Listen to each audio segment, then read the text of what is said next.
তোলার ফাঁদ থেকে কে কবে বেরোতে পেরেছে, সতর্কবাণী অনেক, তবে সেগুলো বিজেপির জন্য। আর ভালো তৃণমূলের জন্য তোলাবাজির কারবারটা দেখুন। বিধাননগরের প্রাক্তন মেয়র কৃষ্ণা চক্রবর্তী, তিনি এখন ভালো তৃণমূল। 21শে জুলাইয়ের ঋতব্রত মঞ্চে ছিলেন। তার বিরুদ্ধে 1 কোটি টাকা তোলাবাজির অভিযোগ উঠল। পুলিশে অভিযোগ হলো ভাড়া দেওয়া বাড়ি দখলমুক্ত করতে কৃষ্ণা চক্রবর্তী টাকা চেয়েছেন বলে বিধাননগর পূর্ব থানায় অভিযোগ দায়ের করেছেন পর্তুগাল নিবাসী দীপঙ্কর সেনগুপ্ত নামে এক ব্যক্তি। তার সল্টলেকের সিজে ব্লকে বাড়ি রয়েছে। সিজে 37 নম্বর বাড়ির নিচে সৃজনী ভট্টাচার্য মুখোপাধ্যায় নামে এক মহিলাকে ভাড়া দেন। কিন্তু অভিযোগ, পরে বাড়ির মালিক নিজে এলে তাকে ঢুকতেই দেওয়া হয়নি।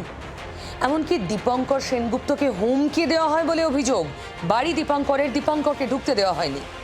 বাড়ির মালিক যেহেতু বিদেশে থাকেন, তাই তিনি বাড়ি দখলমুক্ত করতে বিকাশ কোঠারি নামে আরও এক ব্যক্তিকে পাওয়ার অফ অ্যাটর্নি দেন।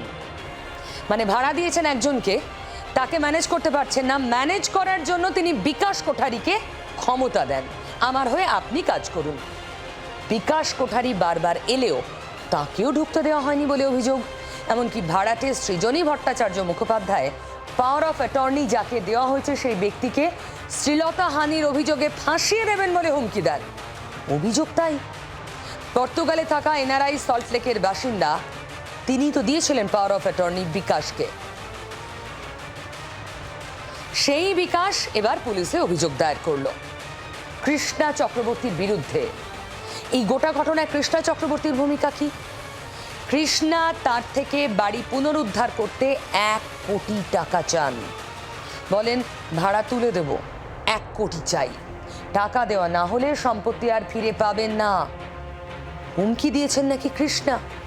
যেটা অভিযোগ যে এই যে বাড়ি, সেই বাড়িটি দখলমুক্ত করতে গেলে কৃষ্ণা চক্রবর্তী তাকে কিন্তু 1 কোটি টাকা দিতে হবে কৃষ্ণা চক্রবর্তীকে।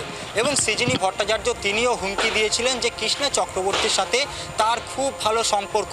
এবং পরবর্তীতে কৃষ্ণা চক্রবর্তীর কাছে এই সৃজনী ভট্টাচার্য যায় এবং সেখানে তার ফোন থেকে বাড়ির মালিককে ফোন করা হয়। এবং যেটা অভিযোগ যে সেই সময় কৃষ্ণা চক্রবর্তী এই বাড়িটি দখলমুক্ত করার জন্য 1 কোটি টাকা চায়। ভাড়াটে দখল করে রাখা বাড়ি দখলমুক্ত করিয়ে দিতে তোলাবাজির অভিযোগ।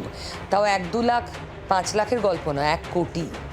আর কাঠকড়ায় কৃষ্ণা চক্রবর্তী, যিনি বিধাননগর পুরসভার মেয়র ছিলেন। পুলিশে দায়ের হওয়া অভিযোগের কপি হাতে পেয়ে আমরা অভিযোগকারী পাওয়ার অফ অ্যাটর্নি যিনি পেয়েছিলেন বাড়ির মালিকের থেকে, সেই বিকাশ কোঠারির সঙ্গে যোগাযোগের চেষ্টা করেছিলাম। ফোন তোলেননি। আর যার বিরুদ্ধে অভিযোগ, সেই কৃষ্ণা চক্রবর্তী, তাকে তো পাইনি ফোনে। তার বাড়িতে গিয়েছিলাম, কৃষ্ণা চক্রবর্তীর দেখা পাওয়া যায়নি।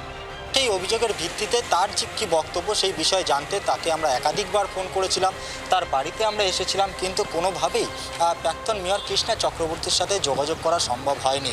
এবং তাকে বারবার ফোন করার পরেও তিনি কিন্তু কোনোভাবেই ফোন রিসিভ করেননি।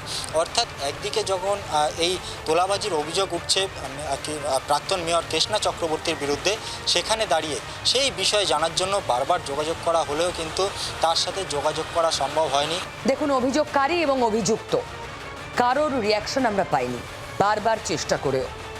আমাদের হাতে পুলিশের নথি আছে, যে অভিযোগ পুলিশে দায়ের হয়েছে। তবে অভিযোগ অত্যন্ত গুরুতর। তৃণমূল ক্ষমতা থেকে যেতেই নেতা নেত্রীদের নানান কীর্তি সামনে আসছে। তৃণমূল ভালো হয়ে যাওয়ার পরও আসছে। কৃষ্ণা চক্রবর্তীও তার ব্যতিক্রম হলেন না। বাংলার আওয়াজ, বাঙালির আবেগ, জি 24 ঘন্টা।